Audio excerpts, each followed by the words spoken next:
Hello, everyone. Good morning. Welcome to the last day of Chaos Congress. How is everyone doing? Bright and early-ish, sort of? Yeah? Fed, hydrated, meds. Everyone took their meds? Yes? Good. Okay. So as mentioned, I'm going to be talking about how to keep open source open, specifically with regards to not leaving our communities open to threats. My name is Quintessence. I also go by Q because that's a lot for people. And I'm the executive director of the Nivenly Foundation.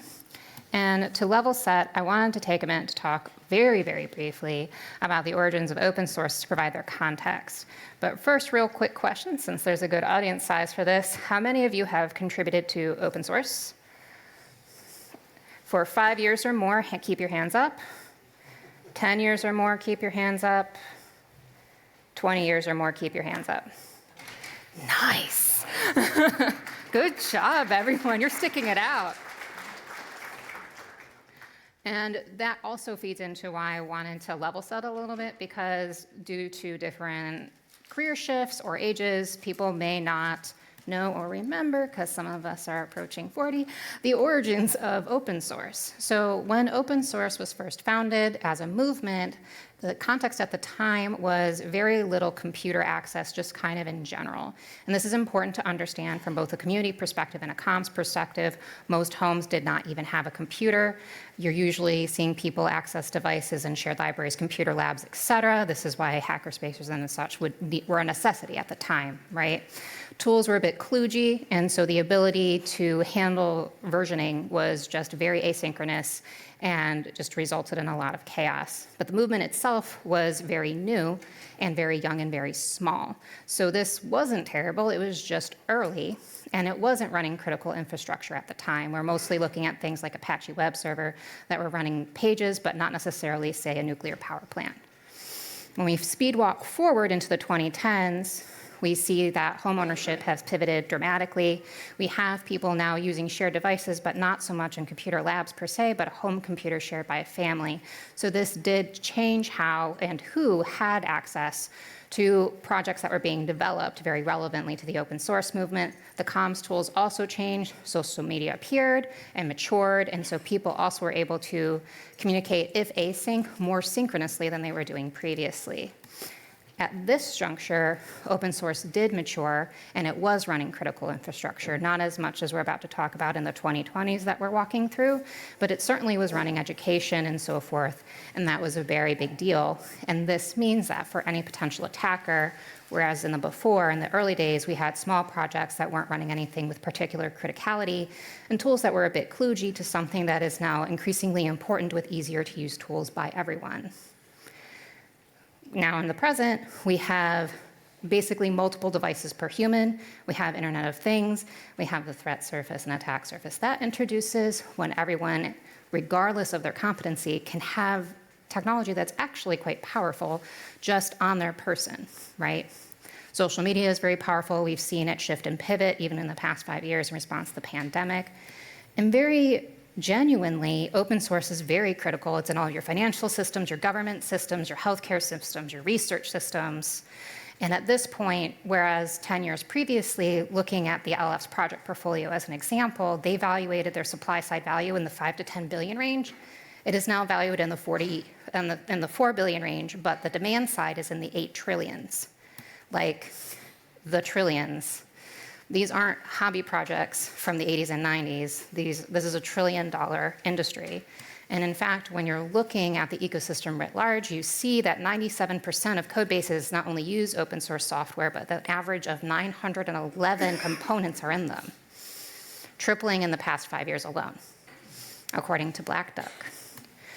In short, you can't do anything now without touching open source, whether you wish to or not, and it is incredibly valuable and critical as such. But now we're getting to why I'm talking about this, because raise your hands if you think it feels like maybe open source communities are going through it right now, having a bit of a hard time, having a few events. I thought so as well, and because I'm a nerd, I did a bunch of math. I researched about 30 organizations that I will not be identifying specifically on the stage with any identifying details. I'm only sharing data in aggregate. And specifically, I was looking at their crisis events, which I was referring to as collapse or near collapse events. This isn't, oh, the project kind of sunsetted organically because the technology just waned or anything that normally happens. This is something that happened under a state of duress or due to catastrophic failure of some kind. And all of the events that I will be showing, again, in aggregate, are from the public domain. So if you do try to research them independently, you can do so. Because I won't be talking about the specific foundations, I will talk about the demographics, so to speak, of the data. We have roughly a 50-50 split of foreign nonprofit with a slight skew to nonprofit, which makes sense. And I did try and equalize them by t-shirt sizing, so to speak. So they're not all the LF, but the XXL size would be an LF, and a mid-size org might be like an OSI, just so you can model what I think, for the purposes of data, large is versus small. The founding years were a little bit more interesting, though, because we did see a surge in open source foundations being founded roughly 10 to 20 years ago, and this is the 2005 to 2015 range. Prior to that was when we had the original upswing of the movement itself, and in the past 10-ish years, we've seen a small drop-off at the velocity of these foundations being founded. That all said, this is what open source has looked like since the year 2000. I cut off the data in 2000 because at that point, verifying publicly available data on the internet got a little spicy. But very realistically, prior to around 2010, plus or minus a year, we don't see open source ecosystems on the verge of collapse. The first time it happened, it was a major headline, it was an outlier, and it was terrifying to basically everyone because they just didn't expect it. It was shocking to the system. Meanwhile, by now, the last year on the graph is this year, this has all become rather normalized. We're just like, oh, somebody's in crisis, news at 11, I guess. And just how quickly that pivot happened, it's really only in the past 5 to 10-ish years. If we look at these collapse events by type, we look and see that they have code of conducts, licensing, governance, moderation, and leadership crises. So basically, this means that either there was a 100% turnover, the departure of a body, the instantiation of a new body that did not exist previously in response to a crisis event that was already in progress, and similar things like this. I also want to highlight that 90% of our organizations had a crisis event. It did not matter how old they were. It did not matter what tech they were working on. They all experienced at least one, and in most cases, multiple crisis events in their tenure. And because there's a temporal skew to the data, this also means that it's accelerating from the perspective of the foundations. Our oldest foundations had a mean time to first crisis about 24 years after they were founded, meaning that those who grew with the organization were able to get some experience under their belt before something like this happened, whereas our younger foundations are getting kind of hit right out of the gate as they found. And we can also, let me go back, we can also see that this is a trend on the overall data set. The data is pretty even, which is why I put both the mean and the median on there, and it's also having roughly every 10-ish years from 24 to roughly 12 to roughly 6 to roughly 3. So that was a lot because you don't come and give a talk about crisis events in open source because of vibes. It looks like something's going on, and specifically, we see it going on starting around 2014, give or take. That's when we had a few crisis events before. The licensing events are primarily from a for-profit closed sourcing their software, and that has a very predictable outcome. But in general, we don't see anything until 2014, but after that, not only do they start to hit and oscillate between high and low lows, they seem pretty consistent, even though the low years that they are now present basically every year. The other thing that's interesting in this time frame is that around that time, we see people starting to build codes of conduct, pivoting from what we normally saw in event spaces, which is where they were mostly previously in response to in-person events. We saw them start to build code of conducts for online spaces. This was specifically around the time of the founding of the Contributor Covenant and its rapid adoption. Roughly 3/4 of our nonprofits, our for-profits had corporate policies, but our nonprofits were using the Contributor Covenant or one of its derivatives of it, and it didn't seem to help. They still got hit with some sort of crisis type. And we can also see that 2 new crisis types, despite crises not even being particularly old at that point, appear basically immediately. So we had 3 code of conducts appear back to back, Django, Mozilla, and the contributor covenant. And immediately on the graph, we see the first code of conduct crisis and the first moderation crisis, right? This is when we would have a team walk off or something similar to that nature. And this is as opposed to things like governance and et cetera, which despite the fact that foundations by definition have leadership bodies and governance took decades to appear. They did not appear immediately. And one more thing I'll say before I move on is we talk a lot about some of the big headliners in this space. Russ and Nick Soos get a lot of, I'll say flack, for walk-offs and disruption, but what we can see that aside from being popular ecosystems and thus very attention-grabbing, what they are not is unique, not even for that calendar year. They were between them they were 2 of 9. 2 of 9 crisis types, collapse events that happened in 2021. So the community did feel this, and we can also look at what was happening in the 2010s in general, especially as relates to actor versus non-actor harms. So XCUtils is commonly cited basically everywhere because it is the only public confirmed case of an actor. It's important because when we look at how we describe the XCUtils situation, yes, it had a vulnerability and yes, it had a score of 10, but what it also did was it exploited the human. The human revealed a human-sided vulnerability regarding mental health, soul maintainer burnout, and the attacker exploited the human to position them against their own benefit. And that is how things got into the code base. It's also worth mentioning that there was nothing in the system as a soul maintainer project that caught this from happening in advance. It happened because they were caught by accident. Non-actor harms are also amplified in this past decade, give or take, because of the emergence of some of our social tools. Basically, it's the high and low lows that we saw on social media, but now we have social Git repositories, which means that the same patterns can emerge just in code contributions. And if anyone ever has seen or read or heard of a pull request that suddenly had 100 comments, that's the high, low effect that we can see even in contribution spaces. And it's important to acknowledge that because we aren't really detecting these, there are a lot of similarities between them, and we don't know what we don't know. We do know that we seem to have a clustering of duress-driven events. We do not know if they are manufactured or organic, but they do seem to be exploiting kind of the same things, which neither requires technological sophistication, at least not anymore, and both are exploiting certain things, lack of documentation, lack of knowledge propagation, burned out maintainers. It is easy to ping someone repeatedly when you know who to ping and they're the only person and they can't load balance that fact.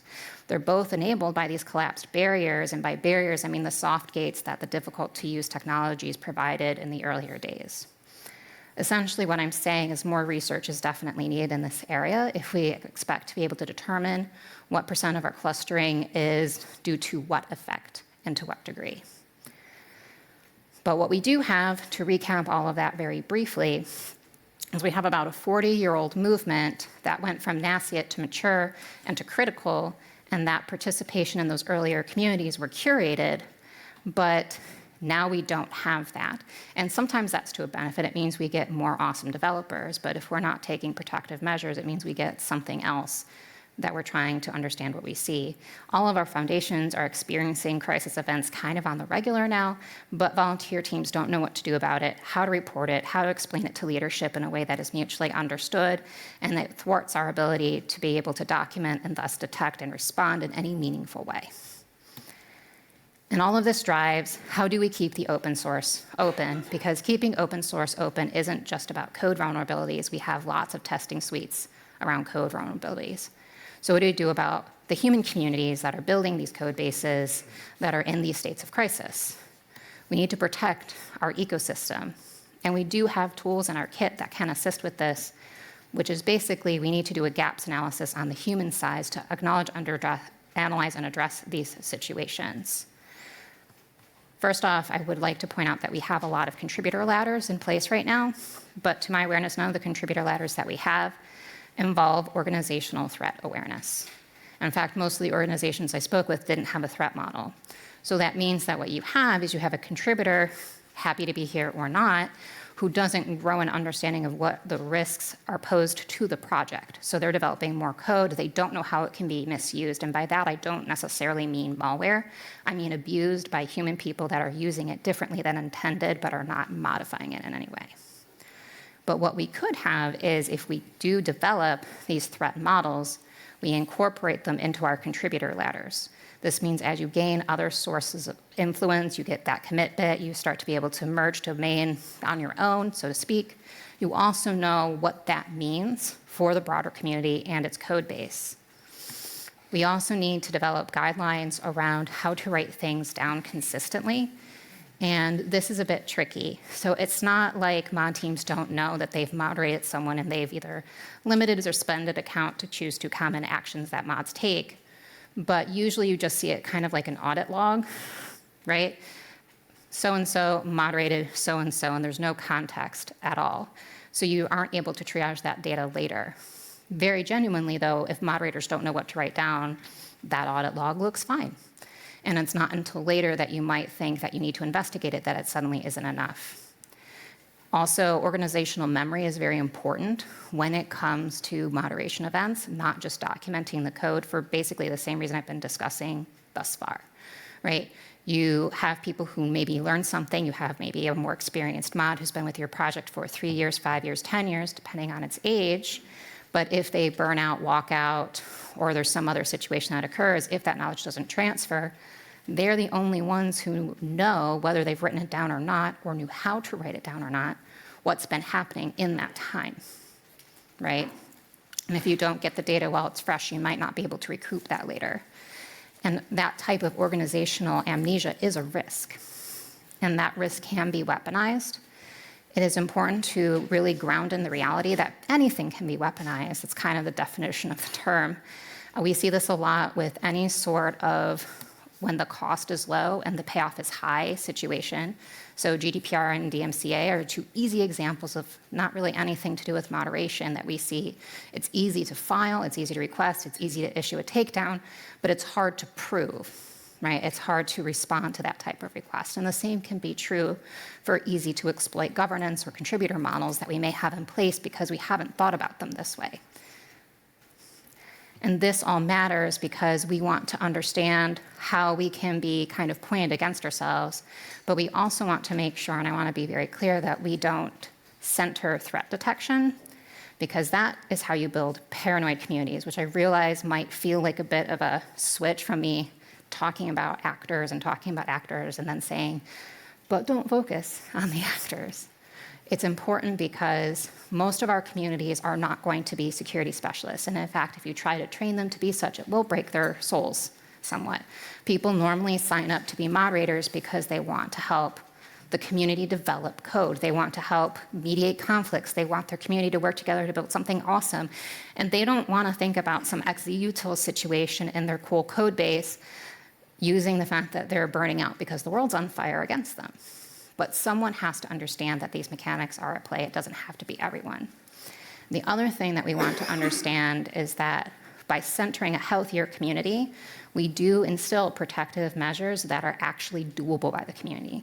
It doesn't require them to learn things they don't know or to require a PhD they don't have. It also introduces responsible friction. I talk a lot about responsible friction with my own mod teams. It's this idea that you don't want to throw down so much friction that nobody can move, including the contributors that you want to be able to. You only introduce just enough that it slows things down so you can observe something if there's something to be observed. Has the side benefit of encouraging really enthusiastic new special interest energy to not burn themselves immediately on arrival, right? You encourage people with healthy mentorship to work on 1 or 2 new things to see if they like it and to integrate with the community, where before they just burn themselves out on touching everything they see because it's awesome. It also slows an attacker. And this is doable by somebody that doesn't have to learn security. It's also important to normalize conflict in our communities. A lot of us, I feel, are probably conflict adverse, conflict is uncomfortable, people don't like it, and it can cause a lot of arguments that people don't feel they can resolve. But the way you learn how to resolve conflicts is by normalizing that they happen and practicing what you need to do to allow them to resolve. This will allow them to resolve in a healthier fashion and not become a catastrophic failure from the non-actor harm side. But it will also, again, stall an attacker because they will have a harder time bending a community to be in a state of conflict with itself if the community knows how to heal, right? And because I'm like midway through talking about moderation in general, can we please just remember to thank our mods who mostly are signing up for things that they don't know that they're about to encounter. They're just here to help, right? So remember to please, if you're in coding communities and they have moderation teams, even if they're doing some things that you're like, I really disagree with that, they're here to help you, and please remember to thank them.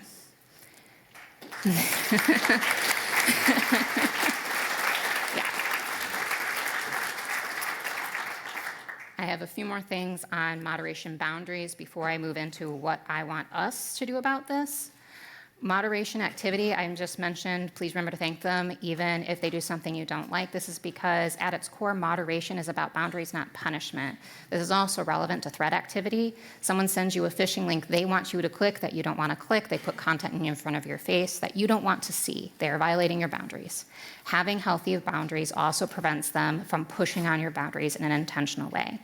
This means from the moderator's perspective, it is their job not to ask, is this a bad actor, but rather, is this behavior compatible with community health? They don't need to know, and it will stall them out if they try to understand if this is a threat or not. All they need to know at that level as first line of defense is this compatible with community health?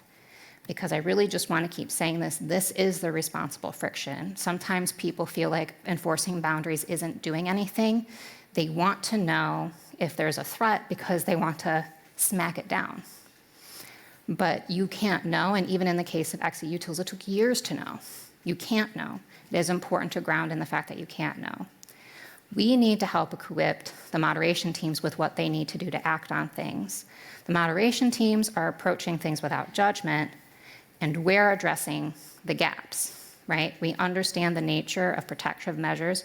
We understand standardized documentation, and effectively to separate out a little bit more explicitly, though we need to do the things that we understand, like risk analysis, threat modeling, and abuse testing, and abusability testing, and build guidance that, to my awareness, does not currently exist to tell everybody else, especially small projects that don't have staff in plural, they just have a solo maintainer that needs to consume something that they can act on. Teach them healthy boundaries, normalize conflict, and then they will apply guidance to common structures as they choose their way through open source. And this is where we get to not what can the mods and the communities do, but what can we do? We need to use prior art, and we need to build something that does not currently exist. So after this workshop, by about 30-ish to 45 minutes, depending on when Q&A wraps, I am going to be holding an inaugural session of a Securing Open Source Communities Working Group. It's going to be down the hall there in SOS 6. And in the first phase, what we will look at is, aside from establishing interest, see if you all want to write some guidance over the next few months, we need to establish comm standards, because one of the common failure modes is once a crisis event starts to peak, the leadership bodies and their volunteer support teams don't know how to communicate outward. For-profit and companies tend to have comms patterns that they've organized, and the organization just responds like an organization. But everybody else just finds them themselves in a state of conflict, and they don't know what balance of transparency versus opacity to have when an event might be a security threat. Once we understand how we want to normalize comm patterns and write our recommendations to that matter, we will use those very comms pattern to basically threat test and abusability test governance models.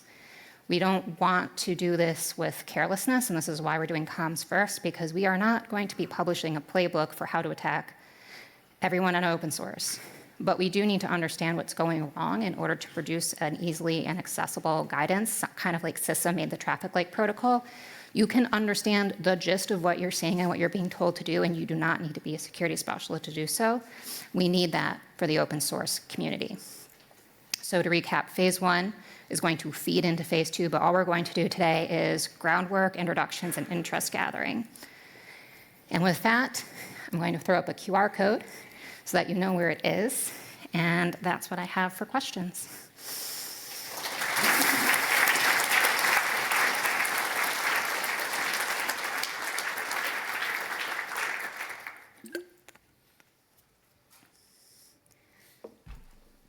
Right on. Thanks for the talk. That's so cool what you did there. We have time for questions, and there are 2 microphones here. You can queue up there. You can ask pretty much whatever you want. So, microphone number 2, please. Okay. Hi, thank you for your talk. Hey. I was curious in your data if there was any kind of indicators of more sort of corporate actors sort of either withdrawing support of open source communities that were leading to crisis events. So I'm thinking in particular after Log4j, there was a lot of startups trying to sort of sell open source surveillance instead of actually sort of contributing to open source communities, to various companies as an alternative to trusting open source. And I was wondering if that appeared in the data. Fair enough. This feeds into definitely needing to do deeper analysis, right?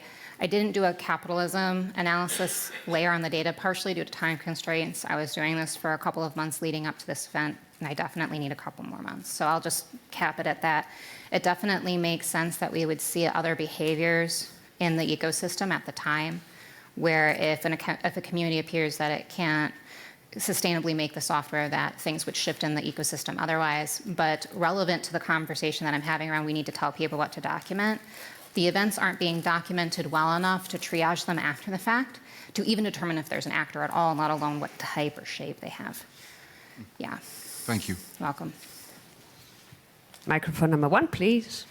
Yeah, thanks for the talk. I noticed in your data that in recent years there have been quite a few leadership crises, and I was wondering if you could say something about that, because in that case, I guess there's not an outside threat actor coming in. So could you say a bit about what those leadership crises might look like and how the framework you're developing could help with those situations? I can speak to that a little bit. I will try not to be identifying when I do so per my previous statements. What we see in the leadership crises in general actually mirrors what we see in the moderation crises. We see people making step-down statements either as an individual founder or as a group of a leadership body, a board, a steering committee, et cetera, due to pressure events. So when we speak about non-actor harms, that pressure event could be, something kind of going haywire. Someone wished a pull request was merged faster or at all, that amplified because of the social nature of the tools, or for some other reason that we cannot triage after the fact due to lack of sufficient detail in the documentation. But the leadership crises do look like the moderation crises in terms of pressure events, at least on the surface scan. Yeah.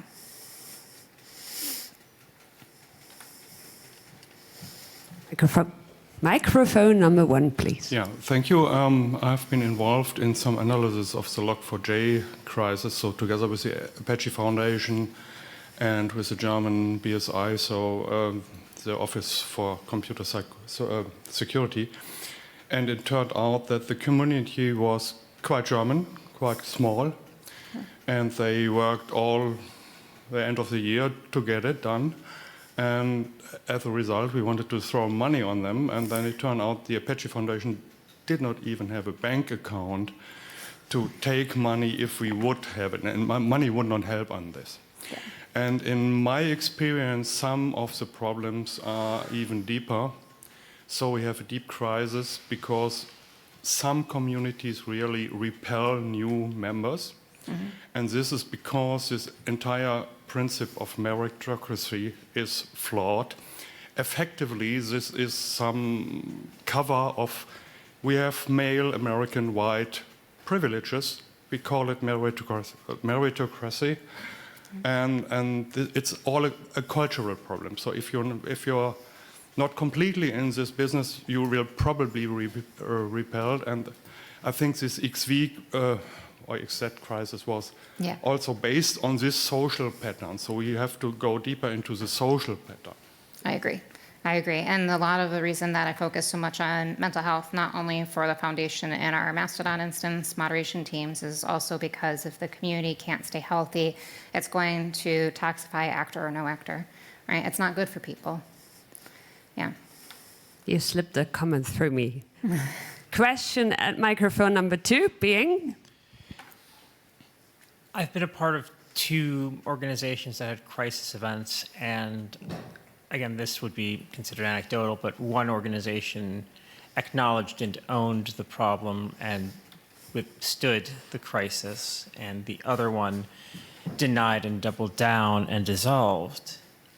How can we encourage groups that are in a crisis moment to be more appropriately overt about going down the first path of acknowledgement and working toward improvement rather than denial and dissolution? Yeah. I think that's a great way to think about it. So another reason, I'm going to just keep harping on mental health, because an aspect of mental health is being able to be grounded. So what can happen, I don't know which organization, so I'm going to abstract it for a minute. What can happen in a crisis event, especially since people are upset and angry, and in some cases rightfully so, you start to have a pattern where it's a many-to-one, where a community might have hundreds or thousands of people in it, focusing on a single leader or a small leadership group relative to the overall population. And what can start to happen internally is you have, 1,000 people telling you that you personally are bad or are failing to do something, and everyone, not just the leaders, like everyone's response to that is, hold on, wait. And when we do that as the face of an organization versus a person, what we can see is exactly what you saw, which is this kind of appearance of double down. If we start to encourage people to know when to walk away, not permanently, just to give themselves space and time, because under the volume of the comments and the anger and the upset, you can identify with space and grounding in the mental health sense of the word to understand what the conflict is about and how to respond to it. And when you can do that, you can come from a more centered situation, and then you will be less prone to needing to defend yourself. When you might not need to defend yourself, you might just need to clarify things or give directives to a community that's kind of in a state of chaos and needs some guidance and direction for what to do next about whatever's just happened, right? Yeah. So we have a workshop afterwards. Yes, right? we do. It's perfect time. So are you taking this to the workshop? Yep. Are you building on it? So the goal of the workshop is because when I was looking around, a lot of the open source foundations I spoke with, they don't have a threat model. They don't know how to build one. They may or may not have security specialists in their natural contributor pool, depending on what type of technology they're even working on. But they still need the advice. And depending on their size, they might not be able to pay a dedicated person to provide them that advice. And so the goal of the workshop over the course of several months ultimately, so not just today, the working group in general, is to work together and build guidance that will be published under a Creative Commons or similar license for other foundations, regardless of size, to consume and adopt so that they can understand and respond better and be a little bit more proactive and preventative rather than finding themselves responding to things mid-swing. Yeah. Pretty cool idea. I like it. Yeah. And then, where are you taking this afterwards? What are you hoping to do, moving on from there? From the working group? Yeah, from Yeah. here. Yeah. No, so the workshop is really just session 0. When I estimated the workout, it works to be about 3-ish months for comms norms and about 6-ish months to actually, because you have to identify common governance matters, because it turns out that even though you kind of can govern yourself any which way, we tend to patterns that are familiar so that people can just get going with it. And so identify which are the most common, and then look at those more deeply so that we can understand where to put those responsible frictions in. So we're not just making a frictionful system that's hard to use, we're just making it a little bit nicer for everyone. Yeah, and that's going to be about 6-ish months. So async and in-person meetings, depending on size of group, for the next nearly 1 year. For anyone who is interested in helping to build that, yeah. We have a question at microphone 1. So, So you mentioned that if somebody burns out or leaves the company and stuff like the community, the knowledge is most of the time lost. Yeah. Did you already find a way or effective way for this not to happen? Or is this part of your workshops? Because I've seen in a lot of places, even in corporate, this is lacking. Yeah, yeah. So documentation is always hard, and I appreciate the fact that I'm telling an industry who hates to document the code that it loves to document something else that it also doesn't love, which is moderation. But very sincerely, when you create some new cultural norms, that's really the main way to address it. If people treat writing it down more like a hygienic practice than something they make a big time bucket for. This is the difference between like cleaning a little bit every day versus a spring cleaning event that might take a week because you haven't done anything between the last iteration and this one. So for the documentation, if we understand what is easy to capture at the time and just make that as close to automagic as we can, what we can do is just scoop the data and format it correctly in process, and that will reduce the load where people are unsure of what to write down or forget to write it down because they're a bit stressed out about whatever's happening, right? And between that combination of cultural norms and a little bit of pipelining, I think that would be the best way to start to get the adoption that we need. Okay, so at the moment, no more questions. Once you go to the workshop, can people just come there and start asking you more questions? Yep. Because you were supposed to have a workshop. Is that Yes. okay with workshop? Yeah, workshop. Awesome. Yeah, so it's going to be 40 more minutes, scoping the work and et cetera, and there is ample time for people to just talk about this in the preamble because it's setting the context for the rest of the working group sessions. So, yeah. Sweet. Yeah. Okay, then thank you so much. I've been having a wonderful time here. Thanks for having this. Thanks for doing the work. Yeah. And thanks for all of you for listening. Thank you. Yeah, thank you.